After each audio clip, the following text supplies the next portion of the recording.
था। कहानी की शुरुआत होती है यूक्रेन के एक छोटे से गांव से, जहां हमें एक छोटे से घर को दिखाया जाता है। इस घर में एक कपल रहता है जो हंसी खुशी अपनी जिंदगी गुजार रहे होते हैं। इस घर में रहने वाले आदमी का नाम है निकोला और उसकी वाइफ का नाम है नास्टिया। नास्टिया एक ड्राइंग आर्टिस्ट थी और लकड़ियों को तराश कर उसे तरह तरह के स्टैच्यू बनाती थी। निकोला एक टीचर है और पास ही के एक स्कूल में बच्चों को मैथ पढ़ाता है। वो एक बहुत ही अच्छा टीचर है और सभी बच्चे उससे काफी खुश हैं, सिवाय एक के जिसका नाम था इवन। इवन एक बहुत ही बदतमीज लड़का था। वह हर दिन क्लास में अपने टीचर मिकोला को परेशान करता। इवन एक रिच फैमिली से बिलोंग करता था, जबकि मिकोला एक गरीब इंसान था। इसलिए इवन मिकोला के लुक्स और कपड़ों का मजाक भी उड़ाया करता। वो चाहता था कि मिकोला उसकी बदतमीजी से तंग होकर उस पर हाथ उठाए और फिर वो उसका कंप्लेंट करके मिकोला को स्कूल से निकलवा दे। लेकिन मिकोला बहुत ही शांत इंसान था। मिकोला को उसकी बातों से कोई फर्क नहीं पड़ता और वह अपनी जिंदगी में मस्त रहता। मिकोला के घर में कोई भी इलेक्ट्रॉनिक सामान जैसे टीवी वगैरह नहीं होने की वजह से उसे दुनिया की खबर नहीं मिल पाती थी। एक दिन जब मिकोला अपने स्कूल में था, तब उसने टीवी पर एक खबर सुनी कि रशिया ने यूक्रेन पर हमला कर दिया है, जिसमें बहुत से सोल्जर्स मारे गए हैं और रशिया ने यूक्रेन की बहुत सी जगहों पर कब्जा कर लिया है। शाम को जब मिकोला अपने घर आया तो उसे यह बात पता लगी कि उसकी वाइफ प्रेग्नेंट है। ये जानकर उसे बहुत खुशी हुई क्योंकि अब मिकोला फादर बनने वाला था। इन दोनों ने मिलकर इस खुशी को सेलिब्रेट किया। अगले दिन निकोला अपनी वाइफ को बाय बोलकर स्कूल की तरफ बच्चों को पढ़ाने के लिए अपनी साइकिल पर निकल पड़ा। लेकिन जब वो रास्ते में था तब उसने दो सोल्जर्स को देखा जो सिगरेट जलाकर एक अलग सी वर्दी पहनकर खड़े थे। वो वर्दी किसी यूक्रेनियन सोल्जर्स की बिल्कुल भी नहीं थी, जिसे देखकर उसे कुछ अजीब लगा। लेकिन मिकोला ने सोचा कि शायद सरकार ने सोल्जर्स की वर्दी को चेंज कर दी हो, इसीलिए मिकोला ने उस पर ज्यादा ध्यान नहीं दिया और जल्दी से अपने स्कूल पहुंचा। लेकिन जब वह स्कूल के अंदर आया तो उसने देखा कि पूरा का पूरा स्कूल खाली पड़ा है। कोई एक बच्चा भी स्कूल में नहीं आया। यह देखकर उसे गड़बड़ महसूस हुई। तभी उसने टीवी पर न्यूज देखा, जिसमें बताया जा रहा था कि रशिया के सोल्जर्स यूक्रेन पर कब्जा करने के लिए यूक्रेन में घुस चुके हैं। और अब उसे एहसास हुआ कि उसने रास्ते में जो सोल्जर्स देखे थे वो असल में रशिया के थे। यह सोचकर उसे अपनी वाइफ की फिक्र हुई, क्योंकि उसकी वाइफ घर पर अकेली थी। वो फौरन अपनी साइकिल पर बैठकर घर की तरफ भागा, लेकिन अब बहुत देर हो चुकी थी। जब मिकोला घर पहुंचा तो उसने देखा कि वे दो सोल्जर्स उसकी वाइफ को बुरी तरह से पीट रहे थे। मिकोला ने अपनी वाइफ को बचाने की कोशिश की, लेकिन उन सिपाहियों ने उसकी भी धुनाई कर दी। मिकोला ने उनसे रिक्वेस्ट की कि प्लीज मेरी वाइफ को मत मारो, वो प्रेग्नेंट है। लेकिन सोल्जर्स ने उनकी एक नहीं सुनी और उन दोनों को पीटते गए। थोड़ी देर बाद एक रशियन सोल्जर ने मिकोला के घर की तलाशी ली और जब उसे अंदर कुछ भी काम का नहीं मिला तो उसने गुस्से में आकर मिकोला के घर को आग लगा दी और वहाँ से जाने लगे। अब अपने घर को जलता देख नास्तिया गुस्से से लाल हो गई और एक पत्थर उठाकर उन रशियन सोल्जर्स को मारने लगी। ये देखकर एक सिपाही ने गोली चला दी और नास्तिया की मौके पर ही मौत हो गई। निकोला अपनी वाइफ को मरता देखकर उसके पैरों तले जमीन खिसक जाती है। वह अपनी वाइफ के पास जाता है और उसे गोद में लेकर फूट फूट कर रोने लगता है। ऐसे ही कुछ घंटे बीतने के बाद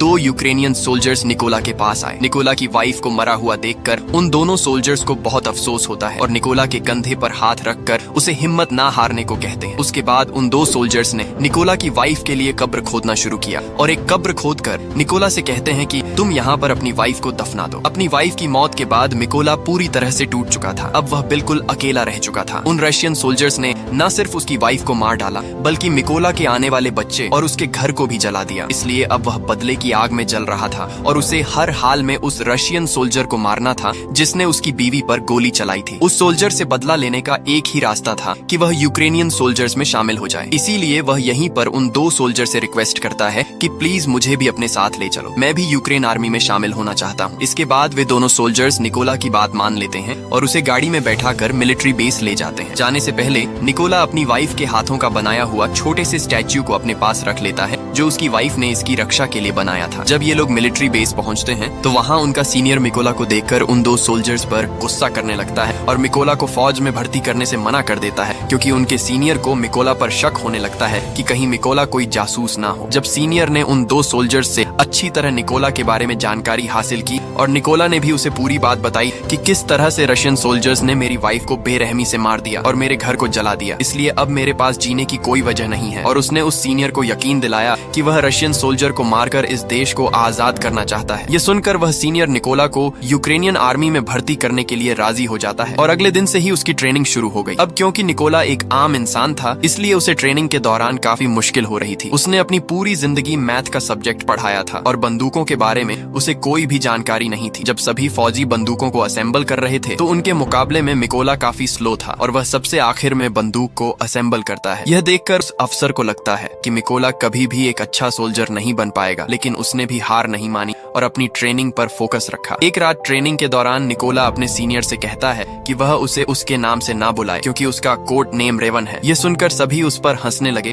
और सीनियर ने उसे बताया कि कोड नेम इतनी आसानी से नहीं मिलता, उसके लिए सोल्जर को देश के लिए कोई बड़ा कारनामा करना पड़ता है। निकोला ने इन बातों को नेगेटिव नहीं लिया और वह और ज्यादा मेहनत करने लगा। रात को जब सभी सिपाही सो रहे होते थे तो तब भी निकोला चीजों को सीखने की प्रैक्टिस करता। एक दिन सीनियर सभी सोल्जर्स को बताता है कि हमारे पास स्नाइपर्स की कमी है और हमें इस नंबर को बढ़ाना होगा ताकि हम रशियंस का मुकाबला कर सकें। यहाँ सीनियर सभी से पूछता है कि तुम में से कितने लोग स्नाइपर बनना चाहते हो। ये सुनकर कुछ लोग खड़े होते हैं और उन लोगों के बीच निकोला भी होता है क्योंकि वह भी एक स्नाइपर बनना चाहता था। निकोला को देखकर सभी सोल्जर्स हंसने लगे। निकोला को देखकर उसका सीनियर उससे कहता है कि तुम अभी एक स्नाइपर बनने के लिए तैयार नहीं हो, तुम तो एक गन को असेंबल और डीएम्बल भी अच्छी तरह से नहीं कर पाते, तो स्नाइपर बनना तो दूर की बात है। इस पर निकोला कहता है कि मैं एक अच्छा स्नाइपर बन सकता हूँ, मुझे खुद को साबित करने के लिए सिर्फ एक मौका चाहिए। यह सुनकर सीनियर निकोला से कहता है कि ठीक है, ये लो, तुम्हें इस बंदूक को सिर्फ 20 सेकंड के अंदर असेंबल करना होगा। अब खुद को साबित करने के लिए निकोला अपनी आंखों पर पट्टी बांध लेता है और फटाफट से गन को खोलकर उसे दोबारा से जोड़ देता है और इस काम को करने में उसे सिर्फ 18 सेकंड लगे। निकोला की फुर्ती को देखकर सभी हैरान रह जाते हैं। जो लोग पहले उस पर हंस रहे थे अब वे निकोला के लिए तालियां बजाने लगे। वह सीनियर भी निकोला से इम्प्रेस हुआ और अब उसकी काबिलियत को देखकर उसे भी स्नाइपर ट्रेनिंग में शामिल कर लिया जाता है। ट्रेनिंग के दौरान निकोला को एक पुराने मॉडल की गन पकड़ा दी जाती है जबकि बाकी लोगों को नए मॉडर्न वेपन्स दिए जाते हैं। यह देखकर निकोला भी मॉडर्न वेपन्स की डिमांड करता है, जिस पर वहाँ का सीनियर उसे कहता है कि अगर तुम्हें वह गन चाहिए तो तुम्हें खुद को साबित करना होगा। अब निकोला के पास कोई और ऑप्शन नहीं था, इसलिए उसे जो मिला वह लेकर वहां से निकल गया। ट्रेनिंग के दौरान सीनियर सबको बताता है कि एक स्नाइपर के सामने चाहे कोई भी सिचुएशन क्यों ना आ जाए, लेकिन वह अपनी जगह से 1 इंच भी नहीं हिलता और अपने टारगेट पर निशाना बनाकर रखता है। इसकी प्रैक्टिस के लिए सीनियर सभी के पास गोलियां चलाता है और जो भी स्नाइपर अपनी पोजीशन से हिलता है उसे इस ट्रेनिंग से बाहर कर दिया जाता है। लेकिन जब निकोला की बारी आती है तो वह अपनी जगह से जरा भी नहीं हिलता और अपना निशाना बनाकर रखता है और इस तरह से निकोला इस ट्रेनिंग में पास हो जाता है। अगली ट्रेनिंग में स्नाइपर को उनका टारगेट सिर्फ एक बार दिखाया जाता है और फिर उनकी आंखों को ब्लैक बोर्ड से ढक दिया जाता है। इस दौरान उन्हें अंदाजा लगाकर अपने टारगेट को शूट करना होता है। बाकी सोल्जर्स में से कुछ सोल्जर इस टेस्ट को पास कर लेते हैं, लेकिन जब निकोला की बारी आती है तो उसका निशाना थोड़ा सा चूक जाता है और निकोला इस टेस्ट में फेल हो जाता है क्योंकि उसके पास जो बंदूक थी वह काफी पुरानी थी और उससे बिल्कुल परफेक्ट निशाना लगाना बहुत मुश्किल था। मगर सबको पता था कि अगर निकोला को नई बंदूक दी जाती तो वह निशाना बिल्कुल परफेक्ट लगा लेता। अगली ट्रेनिंग उन स्नाइपर्स के लिए और मुश्किल थी क्योंकि उन्हें फ्लेयर की रोशनी में अपने टारगेट को शूट करना था और वह भी रात के अंधेरे में। यहाँ सीनियर ने फ्लेयर छोड़ी और सभी ने अपना निशाना लगाया, लेकिन कोई भी टारगेट को हिट नहीं कर सका। बाकी सबने तो गोली चला दी थी। अब यहाँ सिर्फ निकोला ने गोली नहीं चलाई। वह समझ जाता है कि फ्लेयर की रोशनी में डायरेक्ट निशाना लगाना पॉसिबल नहीं है, इसलिए जब सीनियर ने फ्लेयर छोड़ा था तो उसने गोली चलाने के बजाय फ्लेयर की रोशनी में अपने टारगेट की दूरी का अंदाजा लगाया और अपनी मैथ की नॉलेज को यूज करके एक परफेक्ट शॉट मारा। यह देखकर उसका सीनियर और बाकी सोल्जर्स हैरान रह गए। ये टास्क आज तक किसी ने भी कंप्लीट नहीं किया था, सिर्फ निकोला ने कर दिखाया। सीनियर निकोला से काफी इंप्रेस हुआ और उसे उसका मनचाहा कोड नेम रेवन दे दिया। ऐसे ही दिन बीतते गए और निकोला जी जान से अपनी ट्रेनिंग में लगा रहा और फाइनली वह दिन भी आ गया जब उनकी ट्रेनिंग का रिजल्ट आने वाला था। यहाँ कर्नल ने भी निकोला को सल्यूट किया और उसे बताया कि उसने इस टेस्ट को पास कर लिया है। थोड़े दिनों बाद कर्नल निकोला के पास आता है और उससे कहता है कि वह अपना सामान पैक कर ले क्योंकि उन्हें एक मिशन पर जाना है। खबर आई है कि कुछ रशियन सोल्जर्स ने एक चेक पोस्ट पर कब्जा कर लिया है और यहाँ से असली कहानी शुरू हुई। जल्दी निकोला की टीम इस लोकेशन पर पहुंच गई और अपना निशाना लगाकर बैठ गई और अभी यह लोग उन रशियन सैनिकों को मारने ही वाले थे कि तभी उन्हें दूर एक गाड़ी दिखाई दी जो चेक पोस्ट की तरफ बढ़ती जा रही थी, जिसकी वजह से कर्नल सबको शूट न करने के लिए बोलता है। उधर रशियन सैनिकों ने गाड़ी को रोक लिया और अंदर मौजूद लोगों से बाहर आने को कहा। उन्होंने उनके पासपोर्ट्स को चेक किया और पूरी गाड़ी की भी तलाशी ली और जब सब ठीक रहा तो उन सैनिकों ने उन्हें जाने की परमिशन दे दी, लेकिन उनके पासपोर्ट्स को अपने पास रख लिया। जब उन लोगों ने पासपोर्ट वापस मांगा तो उन सैनिकों ने उन्हें खूब मारा। ये सब देखकर कर्नल ने अपने सैनिकों को फायर करने का ऑर्डर दिया तो एक ही झटके में सभी स्नाइपर्स अपने अपने टारगेट्स को निपटा देते हैं और इस तरह से उनका पहला मिशन कंप्लीट हुआ। मिशन के बाद जब सभी बेस पर लौटे तो निकोला ने देखा कि उसके बहुत से साथी बेस पर मौजूद नहीं हैं। वह परेशान हुआ कि आखिर सब कहाँ चले गए। जब उसने पूछा कि मेरे बाकी साथी कहाँ हैं, तो उसे बताया गया कि उसके बाकी साथियों को एक दूसरे मिशन पर भेजा गया है। अगले दिन निकोला को खबर लगी कि जिस मिशन पर उसके साथी गए थे उस मिशन के दौरान उसके बहुत से साथी मारे गए हैं और उन सभी लोगों को एक रशियन स्नाइपर ने मारा है। उस स्नाइपर का नाम सीरी था और वह रशिया का सबसे बेहतरीन स्नाइपर था। ऐसे ही कुछ दिन बीत गए और मिकोला अपने साथियों के साथ अपने अगले मिशन पर निकल गया। लोकेशन पर पहुंचकर उन्होंने चारों तरफ माइंस बिछा दी और अपनी पोजीशन लेकर बैठ गए। थोड़ी देर बाद रशियन सैनिक वहां पहुंच गए और उन सैनिकों के साथ इवन भी था। इवन वही लड़का था जो स्कूल में निकोला को परेशान किया करता था और अब उसने रशियन आर्मी ज्वाइन कर ली थी। लेकिन जैसे ही कर्नल शूट करने का ऑर्डर देता है तब निकोला थोड़ा सा घबरा गया, क्योंकि वह अपने स्टूडेंट को नहीं मारना चाहता था। लेकिन फिर निकोला अपने जज्बात को साइड पर रखकर वहां रखे लैंड माइंस को शूट करता है तो वहां एक जोरदार धमाका होता है, जिससे इवन समेत सभी रशियन सोल्जर्स मारे जाते हैं। सब कुछ कंट्रोल होने के बाद कर्नल गुस्से में निकोला से पूछता है कि जब मैंने शूट करने का ऑर्डर दिया तो तुम क्या सोच रहे थे? जिस पर निकोला जवाब देता है कि उन रशियन सोल्जर्स में मेरा एक स्टूडेंट भी था, मैं उसे नहीं मारना चाहता था। यहाँ कर्नल ने निकोला को समझाया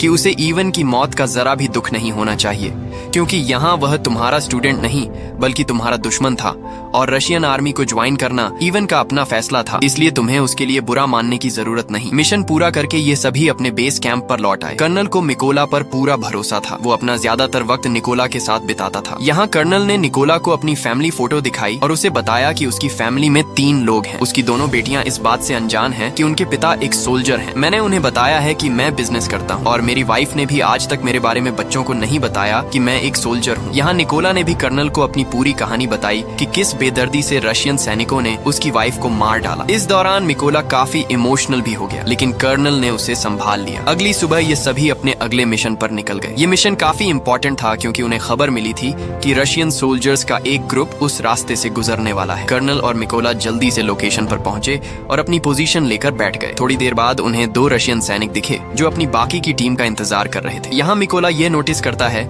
कि उनमें से एक सैनिक वो है जिसने उसकी वाइफ को गोली मारी थी और वो निकोला के ठीक निशाने पर था। यहाँ निकोला ने गोली चलाने की परमिशन मांगी, पर कर्नल आई ने ऐसा करने से मना कर दिया। अब निकोला गुस्से से लाल हो रहा था, क्योंकि सामने खड़े सोल्जर ने उसकी वाइफ को मारा था और उसने आर्मी को जॉय भी इसलिए किया था ताकि वह अपनी वाइफ का बदला ले सके। इसलिए उसने दोबारा से फायर करने की परमिशन मांगी, पर एक बार फिर कर्नल ने ऐसा करने से मना कर दिया। लेकिन अब निकोला अपने जज्बात पर काबू नहीं रख पाया और उसने गोली चला दी। गोली लगने से उस सोल्जर की तुरंत मौत हो गई। लेकिन बुरी बात यह थी कि रशियन सोल्जर्स को उनकी लोकेशन का पता चल गया। कर्नल निकोला से कहता है, ये तुमने क्या कर दिया? लेकिन सबसे बुरी बात यह थी कि रशिया का सबसे खतरनाक स्नाइपर, जिसका नाम सिरी था, वो भी अपनी पोजीशन लेकर बैठा हुआ था और अब उसे भी उनकी लोकेशन का पता लग गया था। कर्नल भी यह बात जानता था कि सिरी पास ही है, इसलिए वो सिरी की तलाश करने लगा। लेकिन इससे पहले कि वो उसकी लोकेशन को जानता, सिरी ने उसे एक हेडशॉट दे दिया और कर्नल की मौके पर ही मौत हो गई। अब निकोला को समझ आया कि उसने कितनी बड़ी गलती कर दी है। उसकी गलती की वजह से कर्नल की जान चली गई। निकोला को पता लगा कि रशियंस को उनकी लोकेशन का पता लग चुका है। उधर रशियन सोल्जर्स ने भी निकोला के ऊपर जोरदार फायरिंग और बमबारी शुरू कर दी। अब बिगड़ते हालात को देखते हुए निकोला ने पीछे हटने का फैसला किया। उसने कर्नल की बॉडी उठाई और अपनी पोजीशन से पीछे आने लगा। जल्दी वो दुश्मनों के इलाके से बाहर आ गया और सीधा अपने बेस पर पहुंचा। निकोला को कर्नल की मौत का काफी अफसोस था और वह खुद को उसका जिम्मेदार ठहरा रहा था। यहाँ उसने कसम खाई कि वो सिरी को जान से मार देगा और कर्नल की मौत का बदला लेगा। जल्दी ही निकोला को 2 रशियन स्नाइपर्स की खबर मिली और वो फौरन अपने अगले मिशन पर निकल गया। वो अपनी लोकेशन पर पहुंचा और अपना निशाना लगाकर बैठ गया। जल्द ही उसने स्नाइपर को मार गिराया, पर उस स्नाइपर को मारते दौरान एक दूसरे स्नाइपर ने निकोला को बाजू पर गोली मार दी थी, लेकिन उसने हार नहीं मानी और जैसे तैसे करके उस दूसरे स्नाइपर को भी मार गिराया। अब क्योंकि वो काफी घायल था, इसलिए वह एक सीक्रेट बेस पर चला गया और अपनी बॉडी को थोड़ा आराम देने लगा। इस दौरान उसे आर्मी के मेजर का कॉल आया और उसने निकोला को बताया कि हमने उस स्नाइपर का पता लगा लिया है जिसने कर्नल को मारा था। उसके बाद निकोला अपने बेस पर पहुंचा और यहाँ मेजर सभी को स्नाइपर के बारे में बताने लगा। मेजर बताता है कि उस स्नाइपर का नाम सिरी है और वह रशिया का सबसे बेहतरीन स्नाइपर है। उसका निशाना आज तक गलत नहीं लगा। सिरी ने यूक्रेन के 6 सबसे काबिल स्नाइपर्स को मार गिराया है, इसलिए हमें उसे हल्के में नहीं लेना चाहिए। मेजर बताते हैं कि सिरी पहले यूक्रेन के सोल्जर्स को मारता है और फिर उसकी वीडियो बनाकर सोशल मीडिया पर अपलोड करता है ताकि यूक्रेनी सोल्जर हार मान ले। वो बताता है कि सिरी एक ऐसा स्नाइपर है जो आमतौर पर अपनी पोजीशन को चेंज नहीं करता और एक खास लोकेशन पर बैठकर अपने दुश्मनों का शिकार करता है। अब यह सभी लोग एक प्लान बनाते हैं कि वह सिरी की लोकेशन पर 2 टीम बनाकर जाएंगे। प्लान के मुताबिक उनकी पहली टीम रशियन सैनिकों पर सामने से अटैक करेगी और जब वह इस अटैक में बिजी होंगे तो उनकी दूसरी टीम उन लोगों पर पीछे से हमला करेगी। इस मौके का फायदा उठाकर निकोला बिल्डिंग के अंदर जाएगा और सीरी को मार देगा। पूरी प्लानिंग हो जाने के बाद यह सभी उस लोकेशन की तरफ निकल गए। लोकेशन पर पहुंचकर सभी स्नाइपर्स ने अपनी पोजीशन ले ली और अपना निशाना लगाकर बैठ गए। इधर निकोला भी चुपके से बिल्डिंग में एंटर हुआ, जहां उसे 2 रशियन सोल्जर्स दिखे जो अपने बातचीत में मशरूफ थे। निकोला ने बिना देर किए उन दोनों को मार डाला और बिल्डिंग में आगे बढ़ गया। इसके बाद उसने प्लान के मुताबिक अपनी टीम को सिग्नल दिया और सिग्नल के मिलते ही यहाँ बैठे स्नाइपर्स ने सभी सोल्जर्स को मार डाला। उधर सीरी ने यह नोटिस किया कि उसका कोई भी साथी उसे रिपोर्ट नहीं कर रहा है। उसे कुछ गड़बड़ महसूस हुई, इसलिए वो बिल्डिंग के छत पर चला गया, जहाँ पहले से रशिया का एक स्नाइपर मौजूद था। लेकिन ऊपर जाकर जब उसने स्नाइपर को देखा तो वो स्नाइपर मर चुका था। यह देखकर उसके दिल में घबराहट बढ़ने लगी और अब सीरी को एहसास हुआ कि यूक्रेन के सोल्जर्स ने उसे चारों तरफ से घेर लिया है। उसने अपने बेस पर बैकअप के लिए कांटेक्ट किया, लेकिन बैकअप टीम को उस तक पहुंचने में अभी 10 मिनट और लगने वाले थे। ये सुनकर वो फटाफट से अपनी पोजीशन पर आया और यूक्रेनी सैनिकों को ढूंढने लगा। लेकिन तभी उसने सामने टेबल पर रखा एक छोटा सा स्टैचू देखा, जो असल में उसके बाहर जाने के बाद निकोला ने रखा था, जो उसे उसकी वाइफ ने दिया था। अभी सीरी कुछ सोच पाता, निकोला ने उस पर हमला कर दिया और उसे चाकू मार मार कर उसकी जान ले ली। लेकिन इस हाथापाई के चलते